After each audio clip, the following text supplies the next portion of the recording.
Come tomorrow, 1 year to the day, we honor a legend, a dreamer, an innovator who thought wrestling could be global, blur the lines between sports combat with boxing and mixed martial arts. He was a peacemaker, he was a pioneer, he was a trailblazer. And tomorrow we present from AEW the first ever Wrestle Dream, where truly only the strongest spirit will thrive. And we got a lot to talk about here today before we get into our coverage of NXT tonight. So we're back, folks. So here we go again. Welcome to the conversation.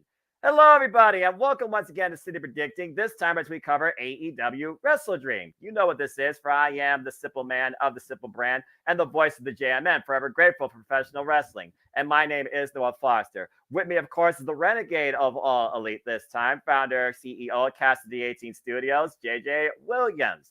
JJ, we got a lot to do this week, and of course, we are covering NXT No Mercy tonight, but tomorrow we'll be covering Wrestle Dream. So here we are previewing it. This is not AEW restricted, folks, but the Renegade will be released, and we're going to have some fun talk too. Maniacal laugh. But JJ, how you feeling about tomorrow's pay-per-view in general? In general, I think it's going to be a good show. You know, AEW tends to deliver. No ifs, ands, or buts. You know, they may lag a little bit in the promotion and the build up, but once the matches are on paper, they tend to deliver more often than not. So I am looking forward to the show. I think it's going to be a good show. I don't know if it's going to live up to the initial expectations of what it was billed as, like we were talking about privately. I feel like it was kind of billed as an extension of Forbidden Door, where it was supposed to be AEW versus New Japan. And I feel like that whole part of it kind of fell flat and maybe didn't go through as originally planned. But we'll have to see what happens with some of these matches. And the trios match I was trying to remember, I put into the private chat for you. So that's, you can find that one right there. Hey, TMDK, the Mighty Don't Kneel, Shane Case, Mikey Nichols, the former TM61 from My NXT, and your boy, Bad Dude Tito, who, of course, we saw that day Resurgence. They'll be challenging the Acclaim and Daddy Ass tomorrow during the 0 hour for the AEW Trios Championships. And also, Luchasaurus takes on Nick Wayne one-on-one. And we might cover the 0 hour here a little bit because I do think one of those matches could come into play towards maybe what could be part of the main event outcome as we learn what the main event's going to be. And we're going to definitely talk more about that heavily. But before we get into everything, again, folks, you want to dictate the conversation, super chat at Castellini Studios. It's as simple as that. We appreciate you all always tuning in to our content here across the multiverse media, across all of our platforms. And we hope that we engage you in our discussion here as we focus primarily here on Wrestle Dreams. Shout out to the chat. Shout out to, of course, Mr. Reliable himself, Walter, who says, this should be good because, like you just said, JJ, AEW has a tendency to undersell but still overachieve. And sometimes it's literally the week of or the day before, particularly of Ring of Honor. I still go back and watch Ring of Honor Death Before Dishonor. What a pay-per-view.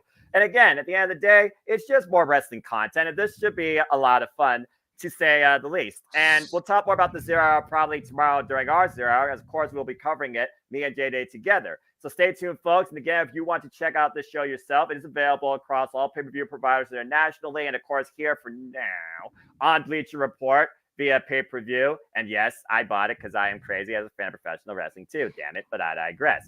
So check out Wrestling tomorrow if you can, and also check out the 0 hour for free across all AEW social medias and YouTube. That starts 7 p.m. Eastern Standard Time tomorrow night. And of course, I do leagues for all things wrestling. Shout out, of course, the family on the Twitter. And here's where the All Elite team of No DQ stands. And right now, it is James at the forefront. Take care of yourself, brother. Followed by me and the West Coast professor himself, Jeff. JJ, you're kind of in the middle, but you really are learning your way and having fun, it seems, with All Elite Wrestling. And shout out to Mr. Reliable there at 39, right underneath the shooter. And of course, the Galaxy, their opinion is married too. Here's the first page of the Galaxy League as Sean Bully, and of course, fellow member of the NoDQ Galaxy and one of my horsemen of predictions, Christopher Rotz, ain't he great, is holding down second place. Still anybody's game as we are in, I believe, what is now event 7 of the All Elite League. And again, I hope everybody just has fun, and as always, just enjoy life and enjoy wrestling. Zero gets to you, but I digress. Check out Kim Folks, Private Production, and his channel, Current TV. Appreciate y'all, brother. And again, sometimes 2, 6, 5, 9. I'll probably never do that again because that was absolutely insane. Unless it's WrestleMania because that deserves the biggest panel possible. What do? I always just do what I can. And simply put, as Mr. Reliable puts it, donate to dictate. Damn it, he digress. But it's truly That's as right. simple as that. Because I'm gonna throw it out there. There's a couple matches, and Noah's already been forewarned that I am gonna go off on. So I can either go off in a PG family friendly way, or I can go off in a rated R kind of way. Well, I mean, the If pay-per-view you TV want works. me to go off in a more vulgar rated R kind of way, I need to see at least $20 worth of super chats pop up in the chat room today. You heard him here, So folks. I have made it known. All right. Well, that being said, the ticker's going, and we're still underneath the PG safety lot. Yes. So, without further ado, until we get to those matches, let's get right into it. So, we got 10 matches known on this main card here, and that's gotta be a shirt, JJ. We'll pass that on to Jeff. He's the one who's got the Pro Wrestling Tee store. He's the one who's got the marketing and the T-shirts and everything. So Exactly. he's the one that made the Noah shirt. He's the one that made the Hush Money in the Bank shirt. The how many streams without a F-bomb for James. So just let him know. Send him a message. I'm sure we can get that taken care of, Walter. Well, that being said, let's go ahead and start with this because I don't know about you, JJ, but do you think MJF can actually take care of being the Ring of Honor Tag Team Champion on his own in the name of the now injured Adam Cole, baby? Because I kid you not, folks, Ben You Baby is still defending the gold, but now it is a 2-on-1 handicap match against the Righteous. Dig what I'm saying, man? We got Vincent and the most cynical colonel I've ever seen, Dutch, taking on Maxwell Jacob Freeman, who is also our current AEW World Champion and might soon be breathing with the Switchblade, or maybe somebody else that's trying to intrude on the party, if you know what I mean, after seeing the end of Dynamite. And I'm sure we'll talk more about that later. But here we are. MJF defend the Ring of Honor Tag Team Championships 2-on-1 match against the Righteous, as the Righteous not only beat the Hardys in their AEW debut on Collision, they won a fatal 4-way number 1 contendership to get this title bout. Talking about literally society is a lie. Everybody is all bound, not by each other, but by materials. And we're going to take the one material that bound you and Adam Cole together, and that's the Ring of Honor Tag Team Championships. Dig what I'm saying, man? That being said, JJ, this is a very bizarre situation, but again, it's literally heads or tails versus what MJF was last year. Not the fact that he's just a WWE champion, but a whole new confident, conscious to be our scumbag and fight on behalf of more than just himself. So what's your take on this? Because again, maybe he needs to lose it to go back to his cynical ways and truly show us that he is the devil on another level. Or does he need this, like, I would say, continued confidence and encouragement, and somehow he finds divine intervention and overcomes the insane impurity of this purity of the righteous trying to create as New Rivera Tag Team Champions? What's your take on this 2-on-1? This is a very rare thing, and I think it's the first time ever in AEW. Well, for starters, who decided to hire the Wish versions of Joe Gacy and Bray Wyatt? Let's just get that out there and expose the elephant in the room. That's very fair. If these guys don't look like a broke-ass version of the Wyatt family, I don't know. Especially that video promo that they had run on Dynamite. I was like, man, this totally is giving me such Wyatt vibes. Yeah, instead of a forest, it's a beautiful garden, which is even more bizarre. But I digress. When it comes to this match for me, MJF and Cole, as great of a moment as it was for them to win the titles, they never needed the titles. Agree. The Righteous have been on a tear ever since coming up to the main AEW show. And considering this is for the Ring of Honor tag titles, I think we see Max lose the belts here on his own, furthering the story between him and Adam and Adam's potential heel turn, and is Adam the man in the devil mask, and all that other speculation. I mean, the devil mask was hanging in Adam's locker. Yeah. I'm wondering if this injury of his isn't kayfabe. Yeah, Britt posted some nice pictures of it. For anyone who thinks that this isn't real, it is. But at no point did she post a picture of Adam with the leg exposed. Dang. Just the feet. Could have been anybody's foot. Oh yeah, absolutely. We've seen people take other X-rays, even though I think that's against HIPAA laws, but I digress. And So I think that Max is going to lose the belts, and like I said, it's just going to further the story here. Cole's going to be like, "You needed me all along." Okay, I'm going to try and throw a sub-tangent because as we saw on Dynamite, there's another person that decided to step into this. A new fighter has arrived, and that is one Switchblade Jay White. Switchblade Jay White is currently undefeated in AEW, has not been pinned or submitted. Former IWGP World Heavyweight Champion, former Grand Slam winner for New Japan Pro Wrestling. As we talk about WrestleDream here in honoring Antonio Inoki, the founding pioneer of New Japan Pro Wrestling. It's also another thing that Switchblade Jay White was attacked mysteriously by, it looks like, 4 individuals. And it's also another thing to think about that Adam Cole went backstage with Roderick Strong and the Kingdom, who he once led as Ring of Honor World Champion. On the other side of that, you have Andrade El Idolo, who tonight will be involved in Collision, taking on Rock Hard Juice Robinson, a member of Bullet Club Gold, the group that Switchblade Jay White runs. After beating Andrade last week, Switchblade Jay White, we've also heard, if you remember, we called all out, there was a certain vignette by one Tranquilo, Facción Ingobernables, Bruce, El Delistico, Preston Vance, Jose the assistant. Let's not forget Andrade Iglo. He is the guy that literally helped pioneer that, bringing Roosh in the first place to AEW at Double or Nothing last year. So at the end of the day, how many enemies are there particularly to Maxwell Jacob Freeman and his AEW title reign will approach, officially will be 1 year come full gear. There's more to this continuity in the storytelling of Maxwell Jacob Freeman holding on to that chip in the Beer World 2024. That meets the eye just with Adam Cole, baby, JJ. And that's why I actually like this, because it's another sub-tangent.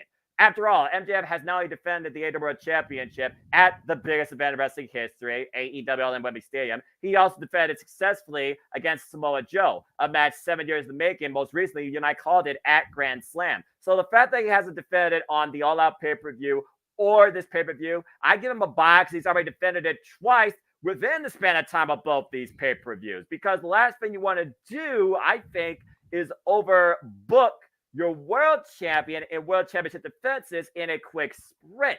And there's a lot more storytelling right now with Maxwell Jacob Freeman and the AEW World Championship even not being defended. That has to count for something. Agreed. And that also goes further into my point of thinking that this is a kayfabe injury. Mm-hmm. If Adam Cole, baby, was seriously injured, I don't think they would be doing a thing for the straps. I think that they would either relinquish them or Tony would do his infamous I word to come up with another ROH tag champs until the belts could be defended. Mm-hmm. Which would then be, well, why can't we get Max versus Switchblade at this show for the AEW title? And we get another former New Japan versus AEW match. We get a world title match. But that's not the road they decided to go. No. I would rather see that than this match, if we're being perfectly honest. Oh, because I love Switchblade Jay White. He's brilliant. He's such a counterpuncher in the ring and on the mic. I love that promo. First time ever. I love that. I dig what you're saying 100%. But yeah, at this point, it feels like the Ring of Honor World Tag Team Championships are a foregone conclusion. That it's weird to say MJF eats a fall, but he does need both these titles. I think we have to go with the righteous, especially after what we saw unfold Wednesday night on Dynamite, because there is a whole lot more now going for MJF to finish out his 2023 before we get to 2024. Now, whether or not he's AEW World Champion, that is truly to be decided. Now, by who? You put in the name, you fill in the box, you tell me. Thy kingdom come, thine king's will carry out. Tranquilo, Brie with a switchblade, or some other wild card. But there's a lot of interesting things right now going for the World Championship underneath this match that's booked for Wrestle Dream. Why this might be a nightmare for MJF. Either way, I think, yeah, it goes to the righteous. All right. Good contest discussion there. Let's go from a non-title bout. Let's go from a title bout to non-title bout as we talk about bitter feuds, rivalries, storytelling. I don't think there's a deeper story right now than with Don Callis and his family development ever since betraying Kenny Omega and Screw, driving him in the head. As we got this very unique six-man tag. It's the Don Callis family, Sammy Guevara, and the current IWGP United Kingdom heavyweight champion Will Ospreay, crowns up, and the Alpha, now known, Konosuke Takeshita, taking on, still right now it seems, Chris Jericho and Kenny Omega. I'm pretty sure it's the first time ever they've come together as a tag team. Never thought I'd say that in a sentence. Then again, I never thought Okada and Tanahashi would, so there you go. And fellow golden lover of Kenny Omega, Kota Ibushi, if he remembers where Japan is versus Seattle after getting a curling dumbbell to the head. Damn. Although this is the guy that also has no neck. So he's like Bruce Lee, just flows like water. You can't keep him down. And I want to see Murder Ibushi versus Konosuke Takeshita. There, I said it. Okay, so as we know, Sammy Guevara is the newest member of the Don Callis family. He pulled a WrestleMania 19 against Chris Jericho after falling short against him at Grand Slam. And Don Callis right now is really destroying everything that has had some sort of connection with him in the past. Starting with Kenny Omega, now Chris Jericho is an accessory. And Will Ospreay, mutual business interest. Because Will Ospreay right now is one of the best professional wrestlers this year after beating Kenny Omega, Kazuchika Okada, and Chris Jericho in the span of 2 months. He has the whole entire industry in his hands. And he also will be defending the IWGP United Kingdom Championship upcoming at Rev Pro on pay-per-view. I guess another person we'll talk about here very soon. I look at this, though, and right now I think everything's going in favor of the family, with the Alpha being the strongest booked, it seems, for something big down the line in AEW. But when do you give the good guys here a bone? Can the egos coexist when you talk about Kenny Omega and Chris Jericho? I know we're going to get a preview of that tonight, though, on Collision. This is one of those matches that I think is very interesting, because while I think Kota Ibushi is the one guy you would think that probably would eat the fall here, considering he already got blasted in the head. All it's going to take is a knockout knee from Konosuke as he beat Kenny Omega with that, JJ. You also have to add factor that Sammy Guevara right now, he needs to put stock into himself being part of this family after losing to Jericho. So in theory, he's kind of the one that needs to get the decisive fall here, maybe with Jericho himself. And a little bit of subtle backtelling for you for the future. Chris Jericho has faced Konosuke Takeshita upcoming in Deadlock Pro Wrestling. So, JJ, what's your thoughts on this whole six-man tag and the Don Callis family agenda? And does the Invisible Hand continue to carry out his plan strongly with his family and victory? Well, I do want to correct you on one thing. This is not going to be the first time that Omega and Jericho team. It'll be the second, as they are actually teaming up tonight on Collision. Oh, yeah. Context. Botch. Yeah, I forgot that. But, that's fair. But I completely agree with you, man. I mean, I think Sammy Guevara needs this. More than Jericho, more than Omega, and definitely more than Ibushi. Mm-hmm. And as great as it would be for Sammy to vanquish Jericho in this match, I almost would rather see Sammy pin Ibushi because of the fact that Jericho and Omega are AEW regulars. Fair. He's got time to pin those guys. But you get Guevara a pin over Ibushi, and that's going to instantaneously put some eyes on him. It's fair. And then maybe on Dynamite for the 4th anniversary, you give him a victory over either Omega or Jericho, leading to the final boss of sorts being at Full Gear. All with, of course, the Callis family shenanigans helping him along the way between Callis himself, between Takeshita, po- possibly Osprey if he hangs around for a minute. I mean, we know he's going to be in Chicago later in October, so he Yeah. may stay stateside for a few weeks instead of traveling back to Japan and then back to stateside. You know, he may be in town for the better part of this next month, so we may actually get some him on AEW or even Impact Television. Right. So I say let the heels take this one. We're still really kind of placing the roots of this Callis family and trying to grow it into what I'm sure is going to be just this unstoppable dynamic that AEW is going to have to come together to vanquish. But you need those early on victories. And Takeshita has been holding it down, but now he's got Osprey, even if only temporary. Now he's got Guevara. They need a firm and decisive victory. I wonder if Sammy gave Will Ospreay that apology that the Will Ospreay asked for after beating Yoda Suji, successfully defending his IWGP United Kingdom Championship at Destruction. But yeah, it's just one of those things right now that everything's been going in favor of Don Callis. And remember, Don Callis picked Kota Ibushi as the next target. Say he's going to take the heart from Kenny Omega at the expense of his golden lover. They already took some of his brain cells. And again, that knockout knee strike. If Konosuke hits Kota Ibushi with that knockout knee, it's good night, Golden Star. It wouldn't surprise me because of the forefront again. It is truly Don Callis and Kenny Omega that Konosuke actually gets the pinfall here over Ibushi because that was the entire MO in the first place. But yeah, this feels like for me, despite the fact the show is called Wrestle Dream, this is a Kenny Omega nightmare. I think it is more so in favor right now of the Don Callis family winning. It's going to be an And let interesting me just segment. say, I was already looking forward to this match. And then they announced Osprey as their third man and just exponentially. Elevated, as this theme goes.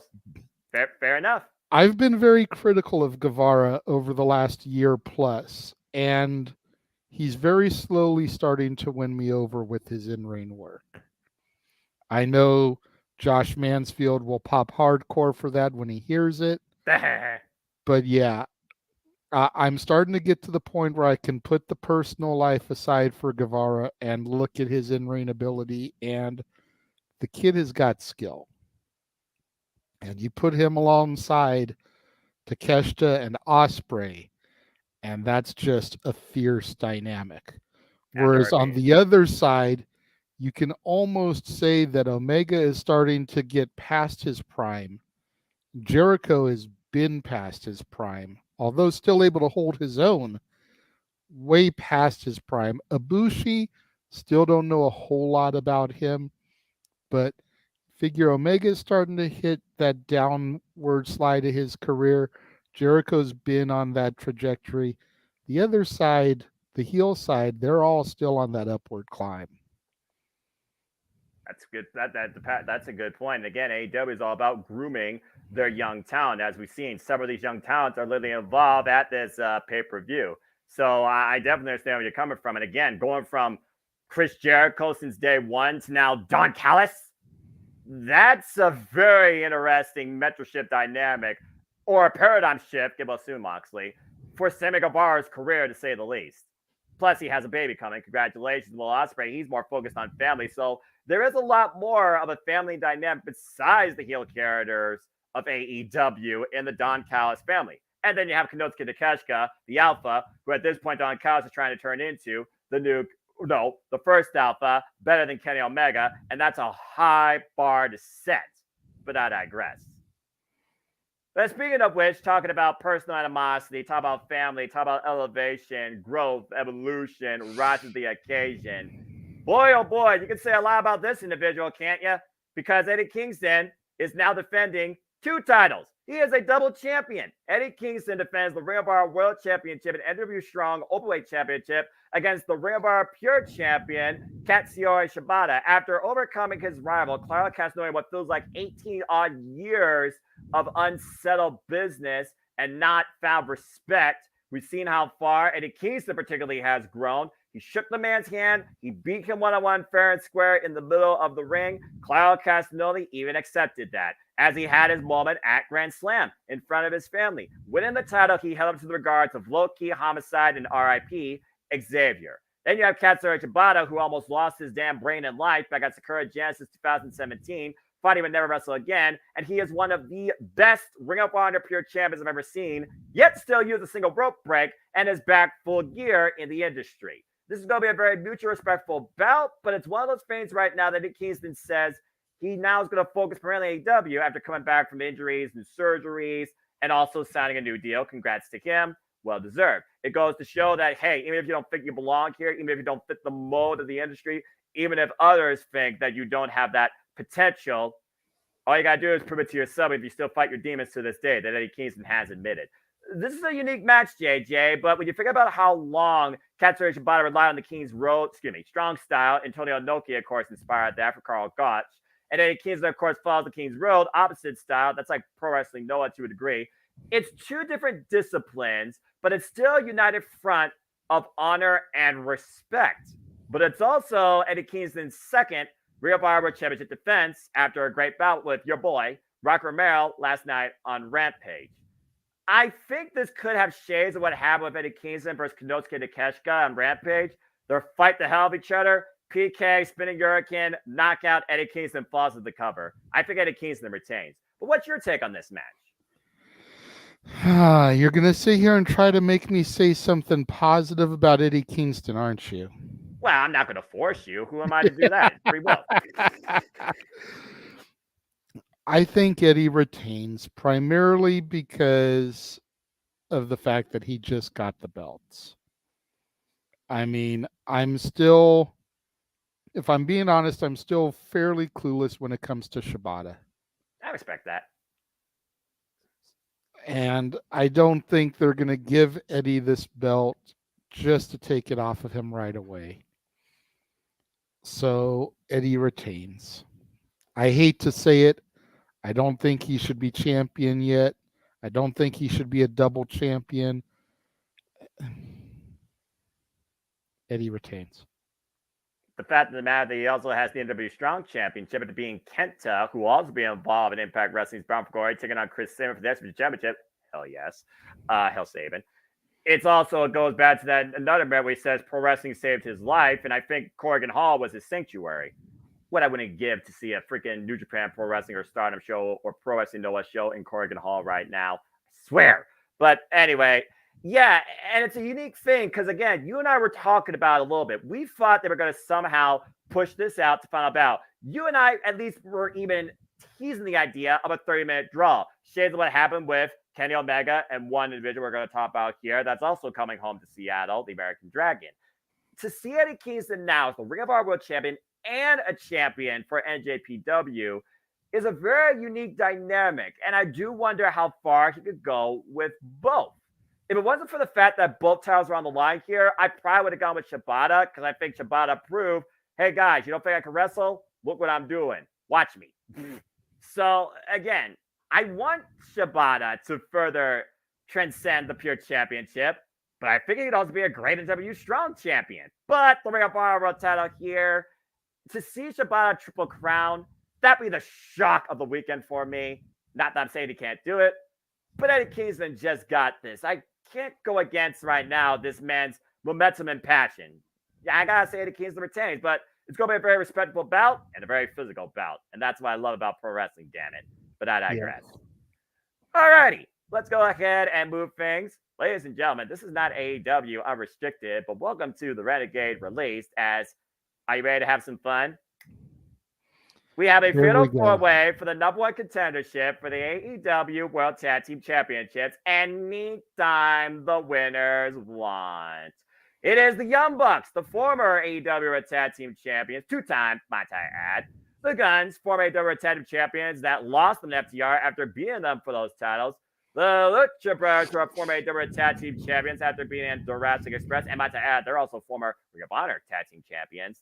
And the unique wild card pairing here of the NCW Champion and the former AEW National Champion, Hook and Orange Cassidy. And again, folks, look at the marquee. The winner of this Fatal 4-Way number one contendership match can call their shot for the AEW Tag Team Championships anytime they want. Again, there are 3 sets of former AEW Tag Team Champions here and a unique odd couple that's never had a chance at those titles. So, does history repeat, or do we once again usher in something new and see if something cold-hearted and freshly squeezed can possibly win a pair of tag straps too? JJ, the floor is yours on this Fatal 4-Way, my friend. Give us your take and your pick. We're at the 30-minute mark, so I'm just going to sit back. Well, nobody is super chatted $20, so I'm not going to get rated R here. You poor folks. I understand the end of the month but, and everything, but anyway, JJ, your thoughts. The bottom line is this, and I heard what you said on the No DQ predictions panel, and how you don't give a damn about geography lessons or any of that stuff. But the bottom line, my brother, is that the winner of this match can call their shot at any point in time. Yes. AEW is coming for full gear in Los Angeles at the Forum, and the Dynamite prior to that, they're going to be at the Toyota Arena in Ontario, California, which is literally about 10 minutes from Rancho Cucamonga. The Young Bucks home. The Bucks are going to take this match.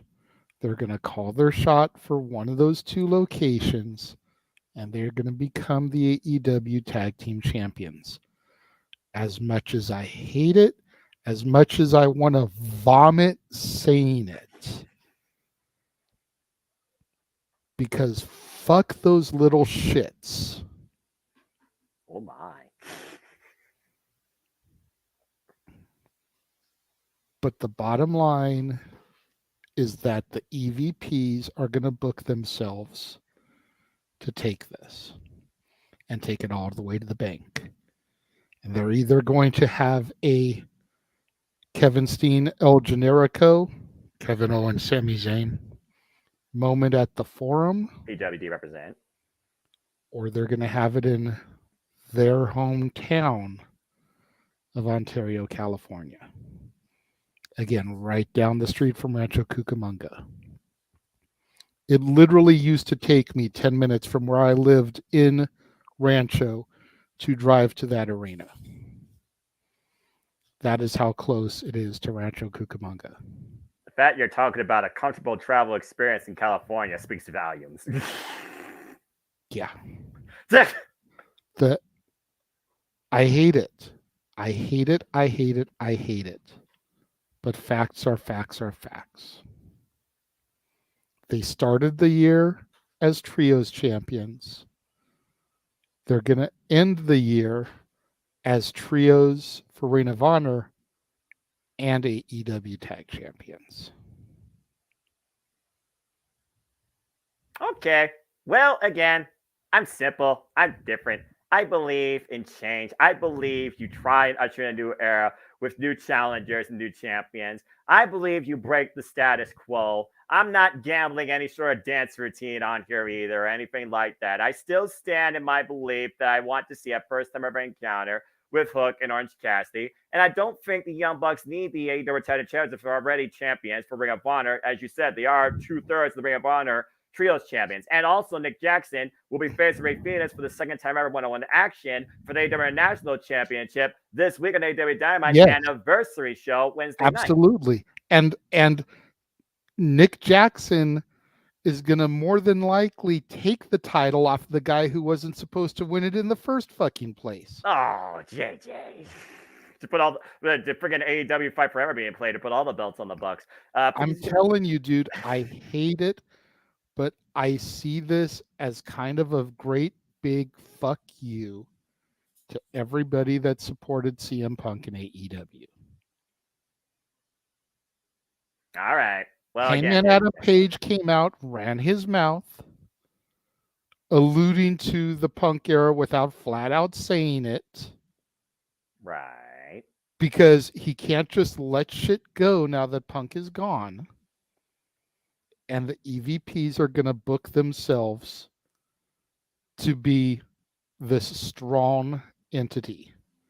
They can't book everybody because then it's going to be super duper obvious. But the same guys that took the victory lap in Chicago on Collision, the very first Collision without CM Punk, are going to be the same guys that are going to just belt up here. I can't wait to see the result of this match, and if it doesn't happen, what JJ's reaction is going to be. If it doesn't happen, I'm going to be thanking the Lord. But I just see it happening, Noah. The AEW is way more, oh, we're in the hometown, let's put so-and-so over mentality than WWE is. And with the fact that they've got not one, not two, but 3 shows coming up in that area, because Collision is going to be on Friday, the night before Full Gear, at the Forum. Oh, dear. Double booking. 3 opportunities to take advantage of the Bucks in their hometown and create that moment. We'll see. Just saying, bro. I look. I hear you all, and I'm just saying too. I stand by my merit. Jerry Slaughter isn't the only one that can think differently, like Apple did. I believe in what I believe in. So again, seeing as believing, we'll see soon enough. So we will cover all of it. Actually, I don't think we're covering anniversary. We're covering the Thanksgiving one. Excuse me, botch. But I haven't anyway, seen a graphic for the anniversary one, which is why. But I'm down to do it. I mean, we already got one title match, and we know the following week on Title Tuesday. Spoiler alert for a Rampage, folks. It'll be, by the way, great match, Ruby Soho and Shida. It'll be a Shida. Don't get me started on that whole thing, because you couldn't put the women's title match on WrestleDream. No. You couldn't put the women's title match on the 4th anniversary of Dynamite. No. We're going to create this Title Tuesday bullshit and put it on there. So clearly the women's title isn't that fucking important. I don't know what goes through TK's mind, but I'll say it. I said it once. I'll say it again. TK's not the guy to book women's wrestling. They need someone like Serena Deeb or Gail Kim or somebody with that type of mentality. I'm not saying he's a bad person, but at the end of the day, in a male-dominated industry, I don't think a male can properly book women in wrestling. No. And let me just state before we move on. Go ahead. I would rather anybody else in this match win. But you're asking me to essentially bet, because this is a pool that we do. Yeah, for fun. But yeah. The Young Bucks going into this match are like Roman Reigns going into a match at this point. You just don't bet on them, bet against them. Hey, don't get me started on that sub-tangent. Give me Hook and Cassidy. Please. Give me the Guns. That'd be interesting. Give me the Lucha Brothers. The Bucks are at the bottom of my list of anybody I would like to see with a tag team championship. But they're coming to LA. They're coming to Ontario. Well, as we enter October, I guess for the AEW Tag Team Division, unless you say Young Bucks, according to JJ and Geography, it's game over. So again, I guess we'll see soon enough. Live or die, theoretically, by your choices. AEW fans, wrestling fans, sports entertaining enthusiasts. Hi, Paula. please keep in mind, folks, the personal opinions of the people here, part of the division motive of media, does not reflect everybody's opinions, as some people have deeper roots with the talent than you see. Thank you. All right. Well, good chat, good talk. And again, we'll see what happens. The beauty of a fatal four-way, you have anybody can take advantage at any time. And again, at one point, Orange Cassidy and Danhausen almost won the freaking tag titles earlier this year at Revolution in what was a sleeper match, and that involved Jeff Jarrett. And I was berating that match, and even I'll say it, I was impressed by all four teams. So again, we'll see what happens. Speaking of being impressed, and speaking of original homegrown talent, and speaking of showcasings, I think this is going to be absolutely violent. But as Wheeler Yuta stepped up to the occasion against Jon Moxley in front of Lord Regal and found his way in Blackpool Combat, kind of really resurged his career, I think after Ricky Starks is going to once again rebound after the 2 wars with the American Dragon, Bryan Danielson. And I don't think he's going to stay down either, but he's going to make sure that Yuta does. It's Ricky Starks versus Wheeler Yuta one-on-one. It's one of those matches that you're like, okay, it's kind of here, but you're not exactly sure what to expect, but it could surprise you. Again, this is 2 AEW homegrown original talents. Ricky Starks, of course, coming off 2 crazy-ass matches, a strap match and a Texas death match against the American Dragon Bryan Danielson. Wheeler Yuta's been involved in every possible violent, skin-breaking, bone-smashing gimmick match possible in AEW this year, whether it was Stadium Stampede, friggin' Blood and Guts, Arcade Anarchy, you tell me. And he's constantly gone back up on the occasion. He is also a former Ring of Honor Pure Champion. At this point, these two right now, they're looking for a reset button. And both these men have also been in the ring against Maxwell Jacob Friedman. On paper, this feels like Ricky Starks is using this as a rebound point in his continued war against AEW. But it was Bryan Danielson that extended the olive branch of respect and the shirt of the Blackpool Combat Club to Ricky Starks. Am I saying Ricky Starks needs them? Absolutely not. Ricky Starks stands out on his own. Would it be good for him? Possibly, underneath those minds and underneath that influence. And I gotta consider right now, he's gonna probably have Big Bill in his corner. Would Wheeler Yuta, though, have Claudio Castagnoli in his corner? It still remains to be seen. JJ, what's your thoughts on what truly is a simple singles exhibition here with Wheeler Yuta and Ricky Starks? I love both these guys. I really do. I think Wheeler Yuta is just a great sound technical beast. Accurate. And Ricky Starks is that charismatic,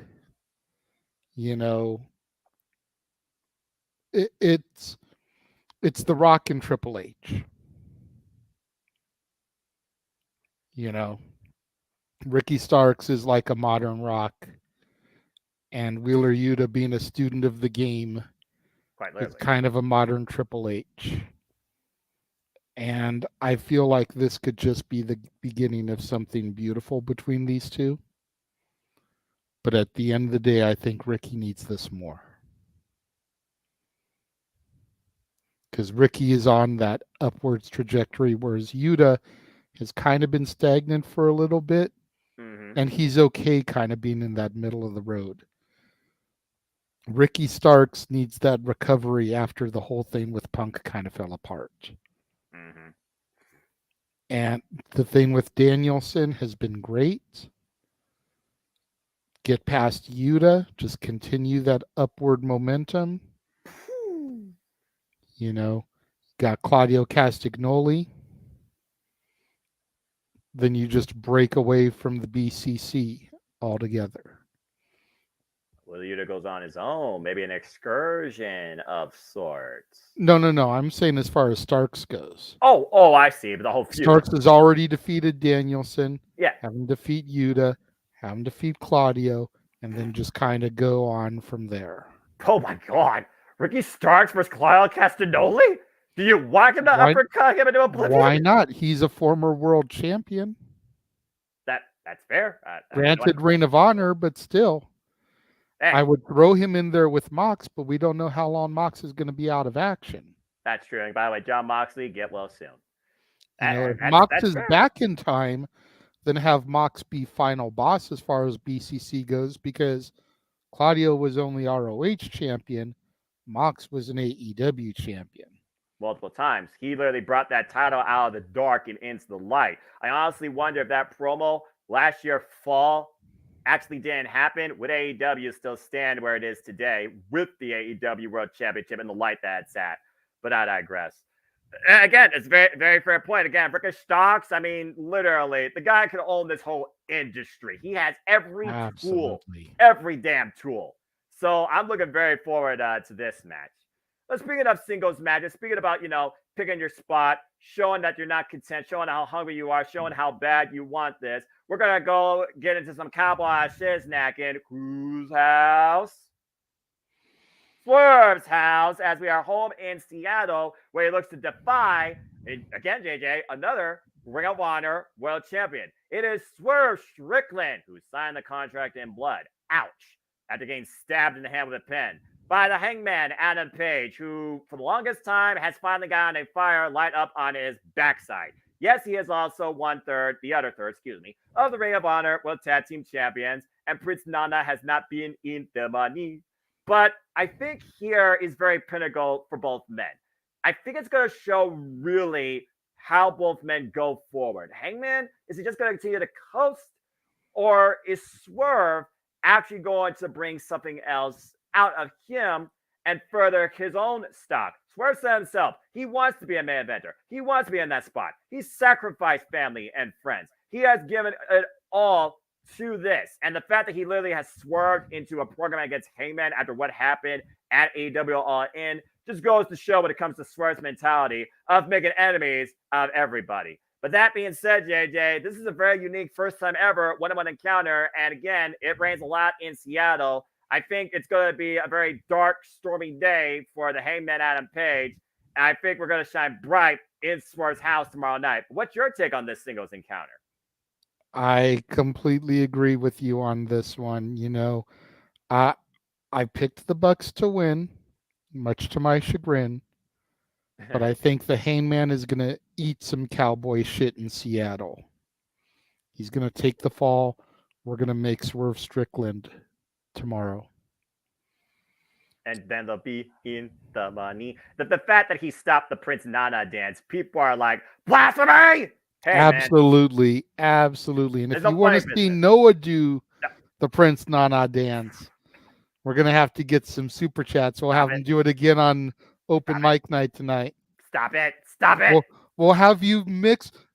If we can get $50 in super chats, why? We will have you mix the Carlton, the Prince Nana dance, and Daniel Garcia's woo. What the hell, JJ? What the hell? I haven't done DDR since my PS2, and you're trying to give me all these TikTok and freaking sitcom. What? I know if Fonzo Bray hosts Dance with the Stars. I don't dance. I'm the simple man. I do commentary. I do wrestling analysis. Damn it. Stop it. It's the end of the month, too, so hopefully everyone's just paid their bills and nobody has money right now because that's a whole nother thing as we are on the last day. So, JJ, that got it. That's going to It is the last day. That's why I'm trying to put it out there. It's the last day to get some money coming in for me and Jeff to make sure we get our payouts next month. The things I do for friends. Well, this is not going to be a friendly encounter, to say the least. And this is going to be brutal. This is going to be knockdown, drag out. As much as I can't stand the guy, Adam Page has proven he deserves main event spotlights. Swerve still is working on proving that. Mm-hmm. And I think that this is going to be his time to shine. And we will truly see that it is Swerve's house. Yeah. It's going to be a good match. I'm looking forward to this match. I really am. All right. But now we're going to get into what I saved as the top 4 matches. I think all 4 of these matches are truly serious business. And it doesn't get more pinnacle in tag team professional wrestling. Damn it! But I digress than this.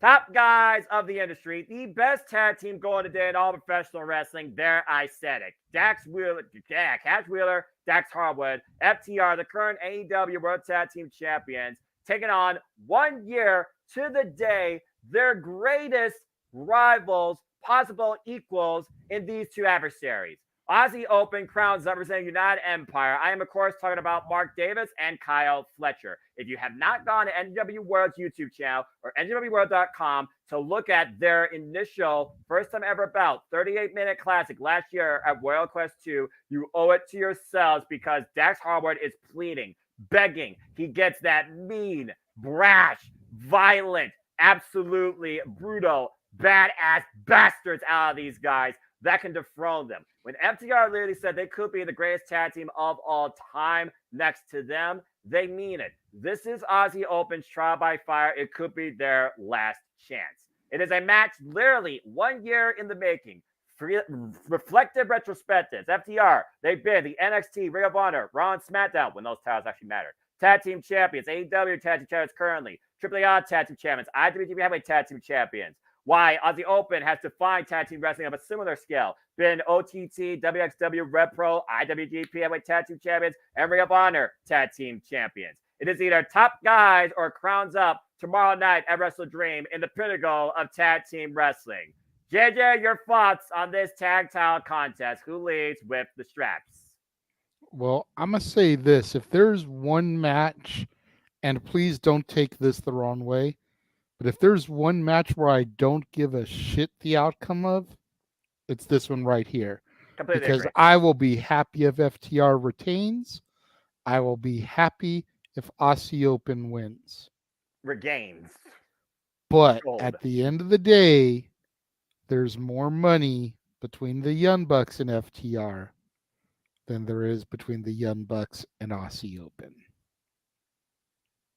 Period. Point blank. FTR retains. Well, but if I get to throw my crowns up, I will be happy as hell too. Aussie. You already know what I said during the freaking no DQ predictions. I'll say it once. I'll say it again. There's a reason why FTR started this escapade of young, hungry tag teams to try and dethrone them. Prove that you want to be the greatest tag team by being the greatest tag team in professional wrestling going today. Aussie Open is the closest next bet after overcoming the Iron Savages and the Workhorse. By the way, men like JD Drake should not be able to do a perfect moonsault like that. That was effing ridiculous. I'm just going to put that out there right now. Workhorsemen are truly what they are. What a unique tag duo, but that's a different conversation. Aussie Open for me, they have to be the next guys to try and beat the top guys and lead their own way, pave their own path in this industry. The fact they were on top of the world with the NWW Strong Openweight and the IWGP Heavyweight Tag Team Champions, only to relinquish them at Resurgence, JJ. We saw it live due to Mark Davis' injury, coming back meaner, hungrier than ever. It's got to be Aussie Open's time. And they are signed to AEW after Tony Khan literally put the money in for Mark Davis' surgery. It is their moment. They deserve it. WrestleDream is about defining the strongest, honoring Antonio Inoki. Antonio Inoki, for those that don't know, did have quite an escapade as a tag team specialist as well. He covered all the styles of professional wrestling. This match is going to just make Antonio Inoki grin ear to ear if he can. Well, I guess now he can because forever exalted in heaven. But for me, Aussie Open just freaking needs to win. Now, Walter here with the thought, if Aussie wins, then no Bucks are beating them at AEW. We make it painfully obvious if they do that. Well, again, the thing about AEW I've noticed at times, but more so particularly Impact Wrestling, they're not as obvious initially as meets the eye. Geography lesson aside, I get that.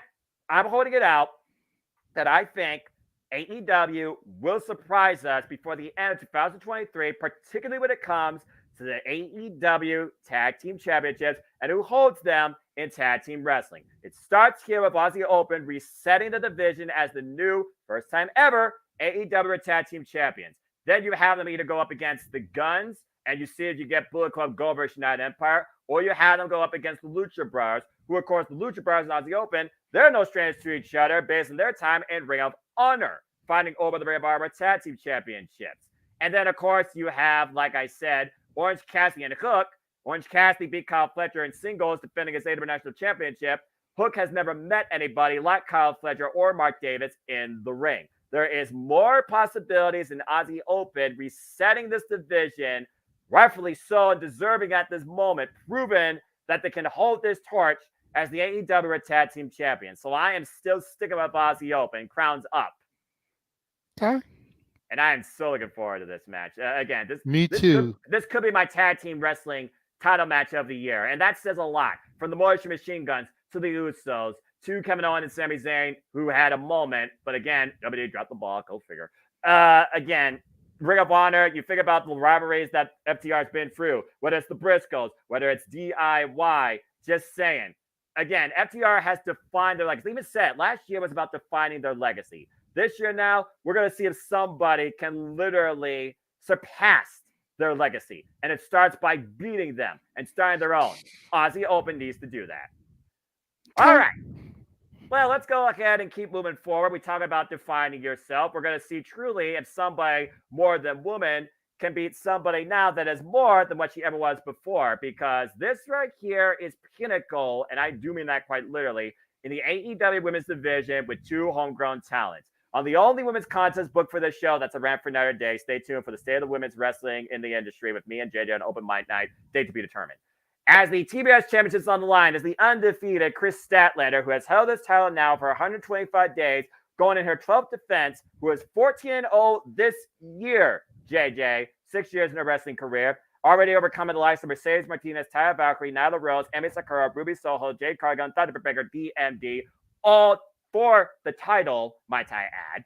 Overcoming now, taking on Julia Hart for the third time ever in her career. Julia Hart, 3 years into her game, looking to rise to her full potential. The last time these two met was in Dark Elevation, April 2022. The first time ever encounter was AEW Dark, April 2021, and that was back when Julia Hart, both times, was just a simple little cheerleader showing team spirit. Well, now she shows nothing but a heartless persona. Has been her strongest evolution ever. She's overcome the likes of Anna Jay, Sky Blue, Kara Hogan, Willow Nightingale, and is on a record right now this year alone of 11-0 with over 24 straight singles wins. As one proves she is more than woman, the other one is looking to prove she is more than just a little girl, as we are looking to see if a princess of the Black Throne will be crowned. So, JJ, I leave it to you. Is Stat still where it's at, or do we get a new TBS champion? For is it true, does the house always win? Well, Noah, you know that I have never been too, I won't say fond of Stat, but I've never backed her the way that you do. I feel like her run has just been lukewarm at best. I won't say completely cold, but lukewarm at best. Maybe because she got injured and they couldn't pull the trigger back when they wanted to with her. But I feel like she's had a decent enough run. I feel like you really need to do something with the House of Black. Ever since they lost their trios titles, they've just kind of been stagnant. And Julia Hart is 27-0 right now. Yep. You know, and while it's not quite 60-0, it's a nice little run to be going on here. Yeah, and Brody King had said Chris is the final boss, the one win she has yet to get, and truly her last loss. So I think we have a new TBS champion. Ooh. All right. Don't you love when professional wrestling allows two different sides of a conversation in just pure fun talk and not calling somebody a mark because you have a dictionary friggin' philosophy of a third grader, you fucking idiots. Okay, so here's the thing. Hi, Jeff. I said what I said. I wonder who that's a shot at, Noah. If you know, you know.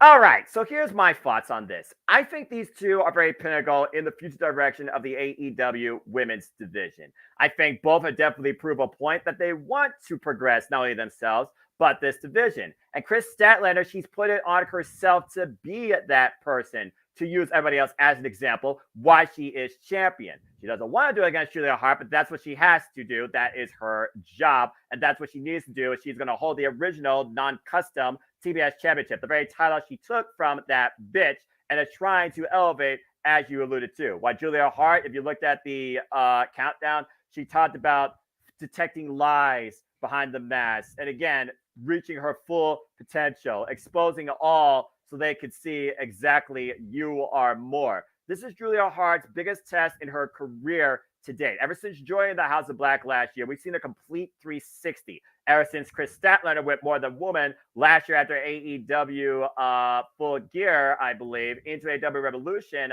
last year, we've seen a complete transformation. And since coming back from injury, she's been on an unstoppable rampage, rightfully so, as the TBS champion. There has not been a draw yet in TBS title history versus the other titles we'll talk about in our main event. I think there's more than meets the eye, despite the fact that Miss might be involved here, as Willow and Sky Blue, than just a one-off with these two. I think this is a longer-term program. And that's why I feel like right now that Chris Statlander is going to test Julia Hart's potential to the fullest. But I think Chris Statlander will escape and maybe survive Julia Hart. I think Julia Hart's going to test Chris Statlander a different way. We've seen how much Julia Hart's been able to progress in ring as well with the help of Brody King after that picture-perfect moonsault on Willow Nightingale. So she can win both ways. Both women are technically sound and physically capable. But as I said, Chris Statlander, she is the powerhouse. It's overcoming the bigger adversary versus the bigger mind game. That's the contest. That's the story of this match. And I gotta consider, is Brody King going to still be involved on Julia Hart's behalf? Now, truth be told, he hasn't been getting physically involved, but there's no doubt in my mind the presence of Brody King adds to the confidence of Julia Hart and I think the strength of her mind games. Either way, I still think Stat right now is where it's at as the holder of the TBS strap. But I think that Julia Hart could very well be next. I just don't think it's here in what's going to be the most important match in Julia Hart's career. Show your potential and own it, but I don't think she comes out with the championship yet. I got Chris Statlander retaining, and this very well could be a very underrated match on this card that surpasses our expectations. That's fair. That's fair. I mean, like you pointed out, you've got to wonder if the House of Black are going to play into things on the outside. Mm-hmm. If they do come into play, what is Stat's counter to that? Exactly. So. The best friends are going to be taking on Next Strong. That's so stupid. The Kingdom tonight on Collision. And Orange Cassidy, he's already going to have a bout. And Orange Cassidy, truly Chris Statlander's best friend, is going to have his own business to deal with as well. If I was these two, I'd truly take care of business on your own. I think it would also be a true test to Julia Hart's growth if Brody King not only escorts her, but personally, they just mutually respect. Brody King walks away, true one-on-one contest. Because Julia Hart doesn't need Brody King. She's proved that. She doesn't need to be physically involved. The presence adds to maybe the confidence. But I think Julia Hart right now is out to really prove a point that she is more than just a little girl. She is the one that could be more than woman and possibly our next TBS champion. This one's one of those that could be in the way, and I'd be happy with it too, Walter. I'm looking very forward to it. Like I said, the reason why I saved these bottom 5 matches, JJ, I think so far I'm on point. And the fact of the matter that this is not the main event, based on the story that's going to close this show, I respect their choice. But this might as well be semi-main if you know what I mean. Walter, you asked about it. Here it is. I don't know when it's going to take place on this card, but it might as well be the semi-main event in my opinion. Because using a William Shakespeare-esque philosophy of his last Odyssey, talking about Odysseus that took on the Hydra, that took on the Trojan War. Again, I'm not that familiar with Greek mythology. Sorry, folks. Bottom line, this is Bryan Danielson, the American Dragon, taking on, finally, 1 year in waiting at this day and age of both these men's illustrious careers. The NJPW World Television Champion, there is no one else like him in the world professional wrestling that wrestles like him, Zack Sabre Jr. Tomorrow, we finally find out who truly is the best technical wrestler. The added caveat to the emotional turmoil versus the human joint manipulation we're going to see, this is Bryan Danielson's final countdown.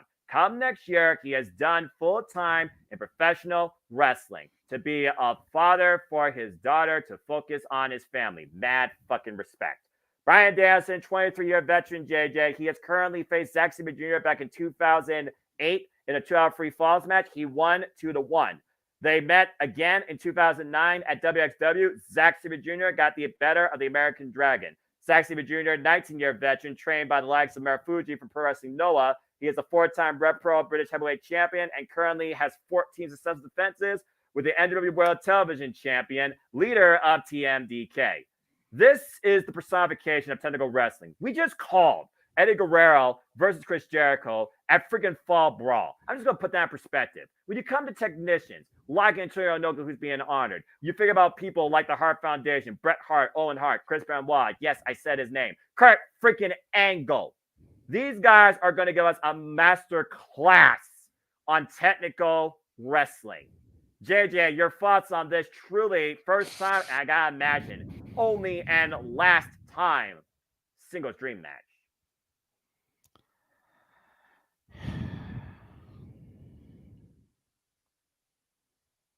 Breathe it in, man. As silly as this is going to sound to say, I really feel it comes down to this. Please do. If Bryan Danielson comes out to the final countdown, he's winning. If he doesn't, he's losing. Now, are you saying that because the one note I didn't say, this is Bryan Danielson's hometown?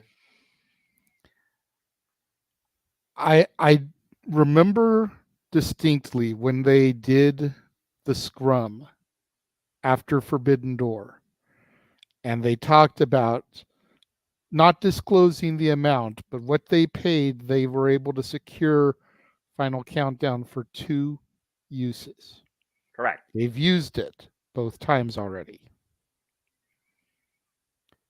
Depending on what that dollar amount was, I say Tony puts it up one more time, and he uses it for WrestleDream in his hometown and for his final match. Fair. But I feel like the final countdown has kind of been good luck for Bryan. Also fair. So that's why I say this match could go either way. Yes, it truly can. I am looking forward to seeing Zack Sabre Jr. in all of his glory wrestle the American Dragon. But if Bryan comes out in his home to Final Countdown, he is not fucking losing this match. If he comes out to Born for Greatness, I think the odds are a little bit more in Zach's favor. I'm still not 100% definite that Bryan would lose the match in his home. But I think that the odds would swing more into Zach's favor. I'm going to pick Bryan, though, to take this match. Because, again, AEW is known for putting people over in their homes. Swerve's going over, and he's a heel. Bryan's going over, and he's a face. Kind of. I mean, BCC are technically heels, but everybody fucking loves Bryan Danielson. He's like, he's the one baby face in the group. Like, when he comes out there and he helps the Combat Club attack somebody, he gets some boos. But when he comes out on his own, the crowd pops for him because they know it's fucking Bryan Danielson. So, damn it! It's like Rob Van Dam in The Alliance. The Alliance are freaking heels, but as soon as RVD's music came, they freaking would pop for him like crazy. Accurate. That's Bryan Danielson right now.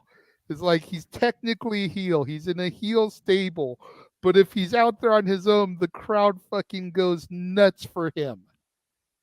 Accurate. So again, yeah, and again, Bryan Danielson, he freaking beat Kazuchika Okada with a broken damn arm 10 minutes after it was already broken as the match continued. There's nothing that's stopping this man right now except the choice and mentality that next year he is stepping away in the name of being there for his family. And I absolutely respect that. But again, bloody Tekkas indeed. This is going to be a master class professional wrestling technical clinic.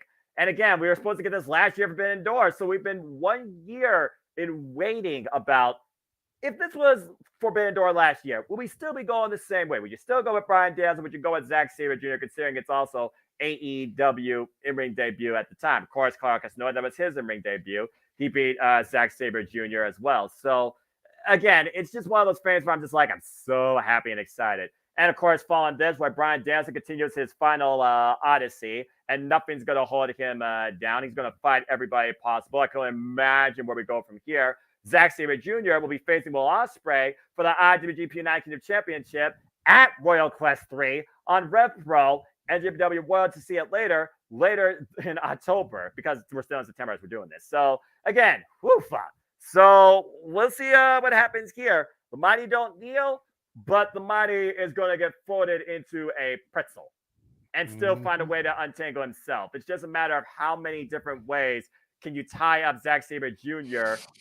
or knock him out, as Sabreism is strong style, for Bryan Danielson to get the win here. Or, again, to honor wrestling, he's going to go down to Blaze of Glory. You start here and you see who else can step up and overcome him. It's one of those matches that I feel like, again, it could go either way. And I don't think necessarily it could come down to the theme, although I think Final Countdown will be effing epic. We'll find out soon enough, JJ, but this is definitely, I think, my second most anticipated match of the entire night. That's fair. All right. Well, that being said, I appreciate everybody for tuning across the multiverse of media here at both the Cements Broadcasting Studios. Please subscribe, comment, tell a friend. Appreciate all your thoughts, and also in the comments too. As of course, we discussed WrestleDream, and the forum for the All Elite League for the WrestleDream will be available in the comments down below following Collision tonight, once I know the full card in its entirety, because there's going to be at least one match on the Zero, not two. We got the freaking claim, as we heard. Daddy has the Acclaim defending the Trios Championships against the Mighty Don't Kneel, Shane Hayes, Mikey Nichols, and Bad Dude Tito. And Nick Wayne takes on Luchasaurus. And I do wonder, is Nick Wayne going to be involved here? Is Luchasaurus going to be involved here? Is Nick Wayne's mom going to be involved here? Christian Cage, you freaking pervert. Say hi to your mom for me. Oh, my God. I'm just going to say this real quick before you do, of course, our transition. My dad's been dead for over 12 years. You're really pushing a nerve, and you're really messing with forces you shouldn't be messing with, mocking the dead. But that being said, JJ, you know what we're about to do. Is it time? Oh, it's time. It's time. Not Vader time.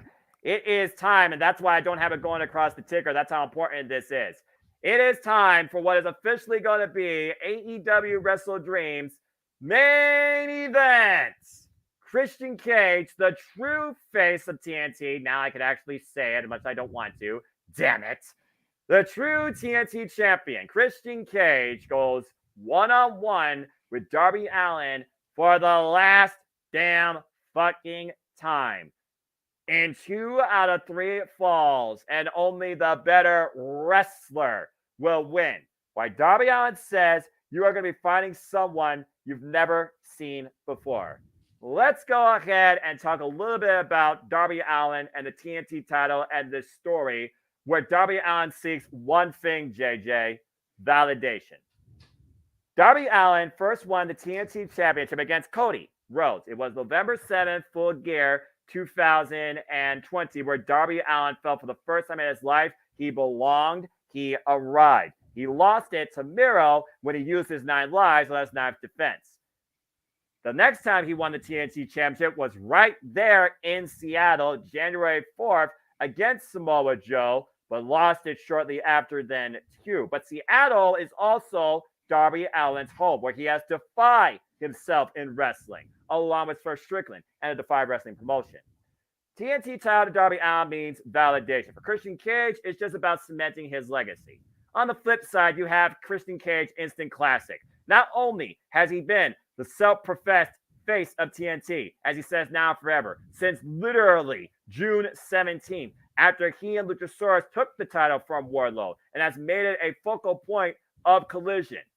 Christian Cage now literally pinned Luchasaurus and now can truly call himself the TNT champion. After inciting everybody's father, after inciting the mentorship role of Darby Allin to Nick Wayne, after inciting the friendship of A.R. Fox, the encouragement of Buddy Wayne, after inciting Nick Wayne's mother getting involved here, and proposing that he could be a better mentor than Darby Allin. and Darby Allin just hides behind extreme circumstances, skateboard, tax, the face paint, Sting.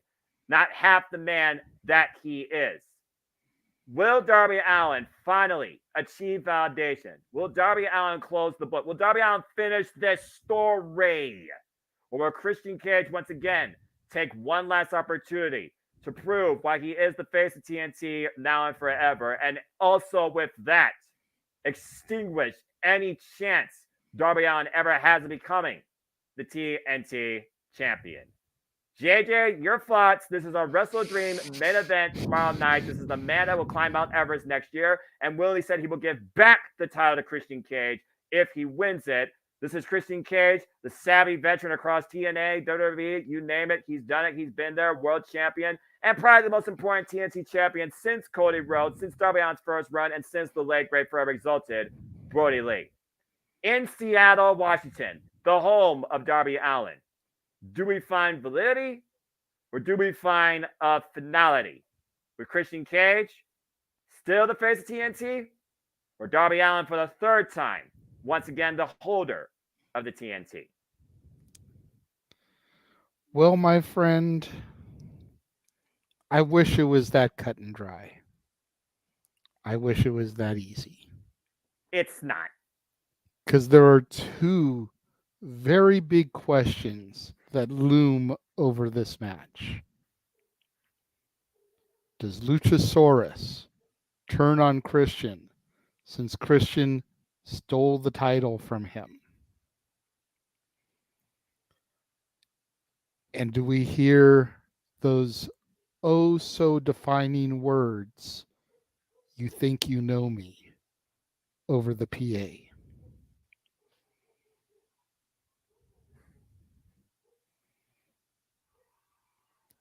Let your minds think, people in the yeah, comments. because somebody online posted something last night that really got my head thinking about Adam Copeland is all elite. And we'll get more in depth into this tonight on Open Mic Night. I want to entice you guys to come back to that show, but there were a few clues, if you will, that really made me think.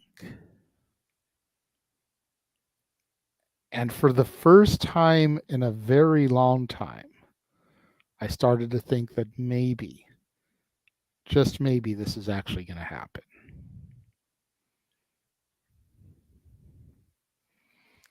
I don't see Adam coming and screwing Christian.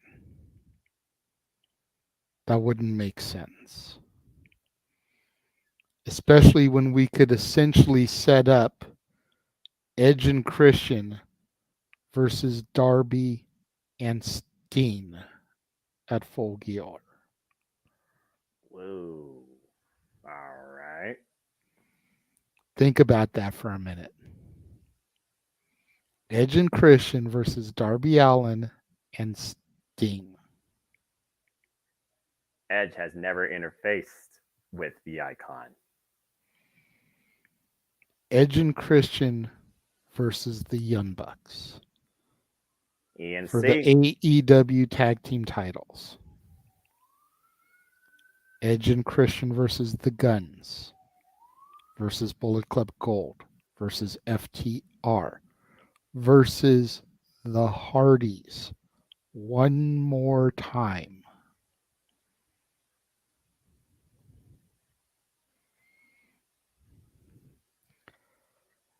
I don't think every Seattle native is going to win. I think Captain Charisma is going to retain the TNT title. Because at the end of the day, I wasn't privy to Darby's first run where you say that he made the TNT title worth something. But Darby, to me, comes off as that guy who is so much better in the chase than as champion.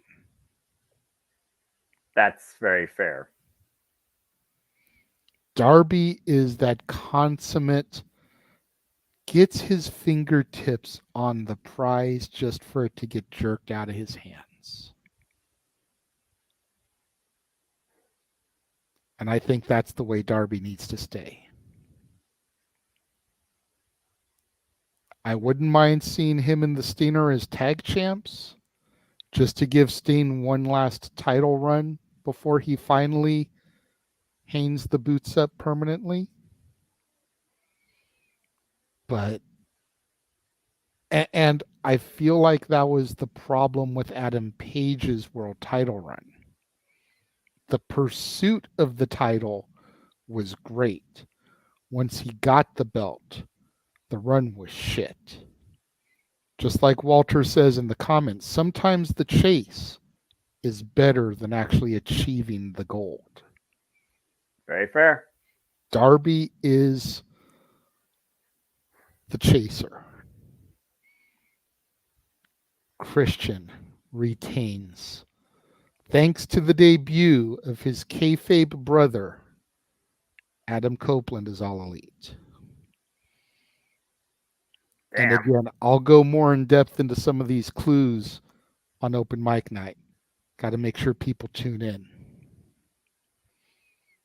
All right. Well, on this day, JJ sees clearly what might be literally the end to WrestleDream as the era of one thing ends and a new one begins, and it might reek of awesomeness. So it's a very fair point. But without considering the Adam Copeland factor, I do think this is Darby Allin's last run, last chance, and honestly, probably his last validation. Especially the man says he is not afraid of death and is willing to climb Mount Everest next year to the point he's growing his living will. Take that for what you will.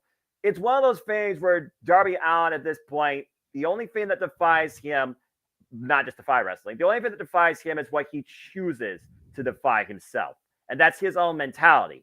Again, Christian Cage, all about working everyone. He's worked Luchasaurus to be literally his new Tonko, much more effective, in my opinion. But we saw Luchasaurus get a bit of consciousness last week, Saturday, when he actually held his title, when he actually was champion. How much of Christian Cage can Luchasaurus take when it comes to his instigating?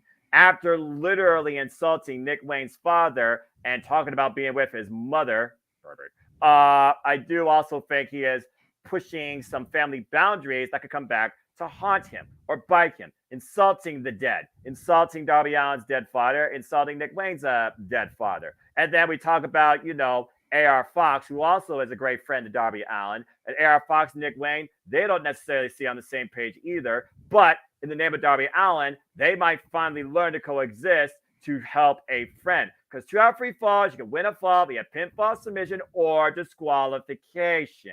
And don't think that savvy Christian Cage will not find opportunity to exploit those to the fullest degree. Also, Canada works well.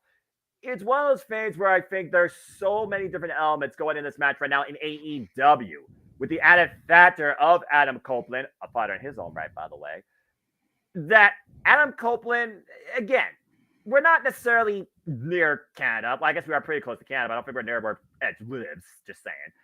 It's one of those things where I don't want to rule out the Adam Copeland factor, but I do think Adam Copeland will be the opposite of a bad father from the self-professed father of the year, my ass. I think Adam Copeland could actually be the X factor that plays on behalf of Darby Allin, if nothing else. If they throw everything in this possible and Darby Allin has to defy all the odds, if Adam Copeland shows up, he could be the very guy that literally takes the opportunity away from Christian Cage to make sure Darby Allin never becomes champion. At the end of the day, yeah, Edge and Christian as a tag team would be cool. But would that be AEW? Would that be Adam Copeland's direction, agenda? Would that be his choice that he would want to go in AEW? We just kind of assume that's the idea, or that's what we want. And again, I think that would be cool. But again, Adam Copeland, no stranger to being a face eater or an opportunist. We've also seen Edge and Christian Cage at odd ends before. So I just want to look at both sides here as we do here on Sydney Predicting, because again, this match I think could go either way. But it feels like to me it's the biggest story on this card besides Bryan Danielson's final Odyssey. So once again, I'm going to go against you, against the grain, and say that Darby Allin reaches validity and becomes the TNT champion in what could be his last run, but at least he got it.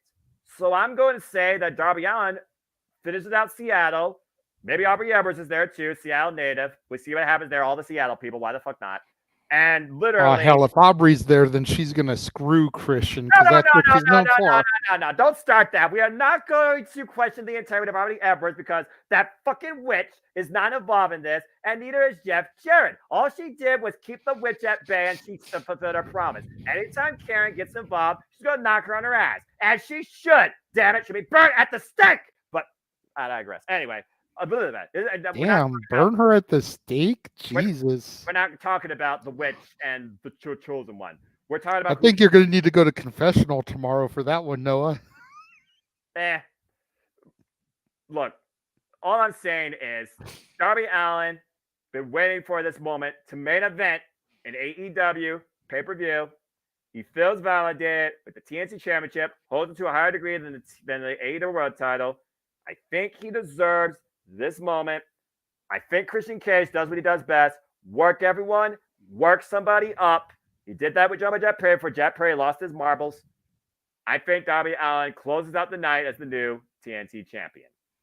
Either way, I've loved this saga of the self-professed fodder of the year through the entire summer. Now, how does Christian Cage reinvent himself again in the fall? Yet to be determined. I wouldn't be upset if Darby wins, but I don't know. Like, I think that there's a lot to still be done with Christian as the TNT champion. You know, he just barely got it a couple weeks ago on Collision. Like, I say give it to him, give him a run for a little bit, you know. You want to take the belt off of him, then save it for something else.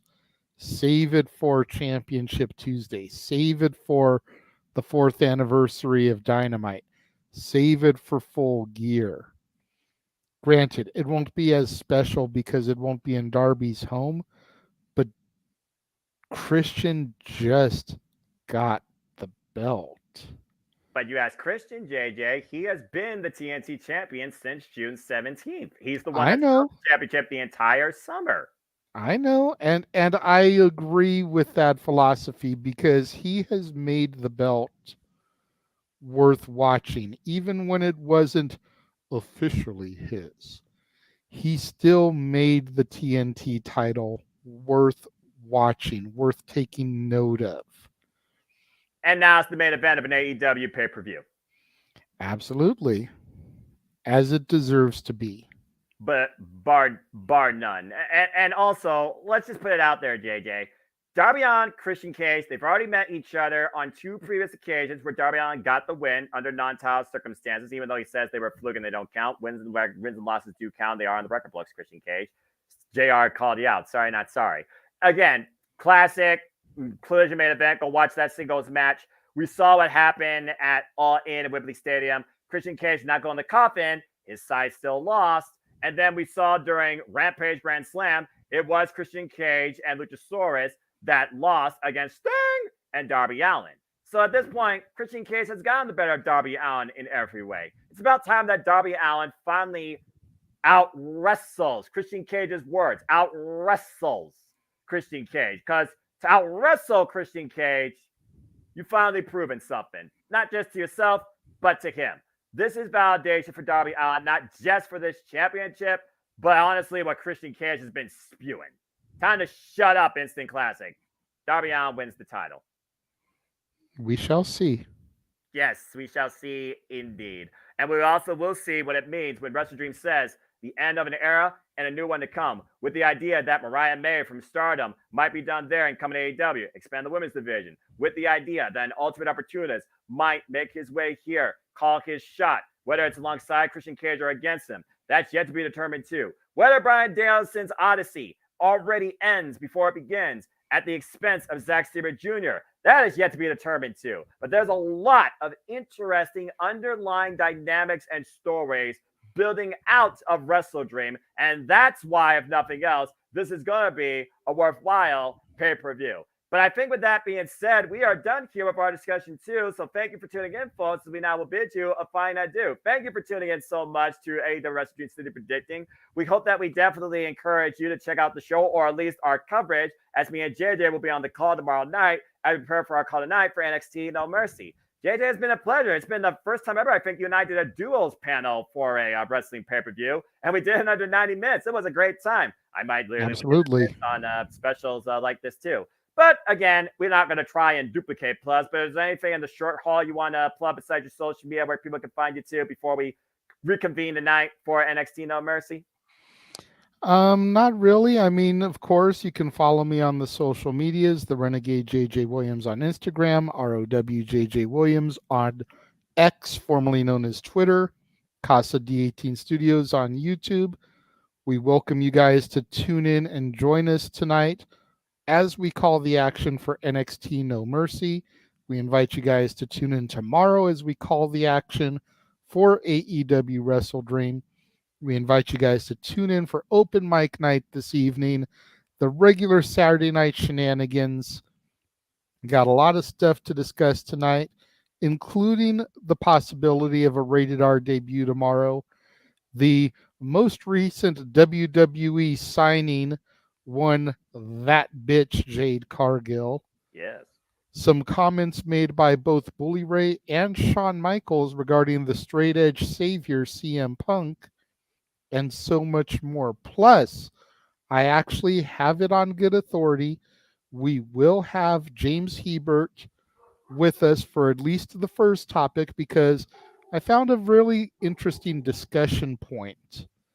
And I invited him to join us to discuss that part. And he said that he was down. What wrestler had a better mid-card title reign than world title reign? Ooh. So the He-Man James Hebert will be with us for open mic night to discuss that topic, and then he will bid us farewell. But had to have the birthday boy on to celebrate him, as yesterday was his birthday. Happy belated, bud. And yeah, so we got a lot of stuff coming up on open mic night, a couple of watch-alongs. And then starting tomorrow, I kick off my month of Stephen King films. So lots of good stuff coming across the Casa D18 Studios channel.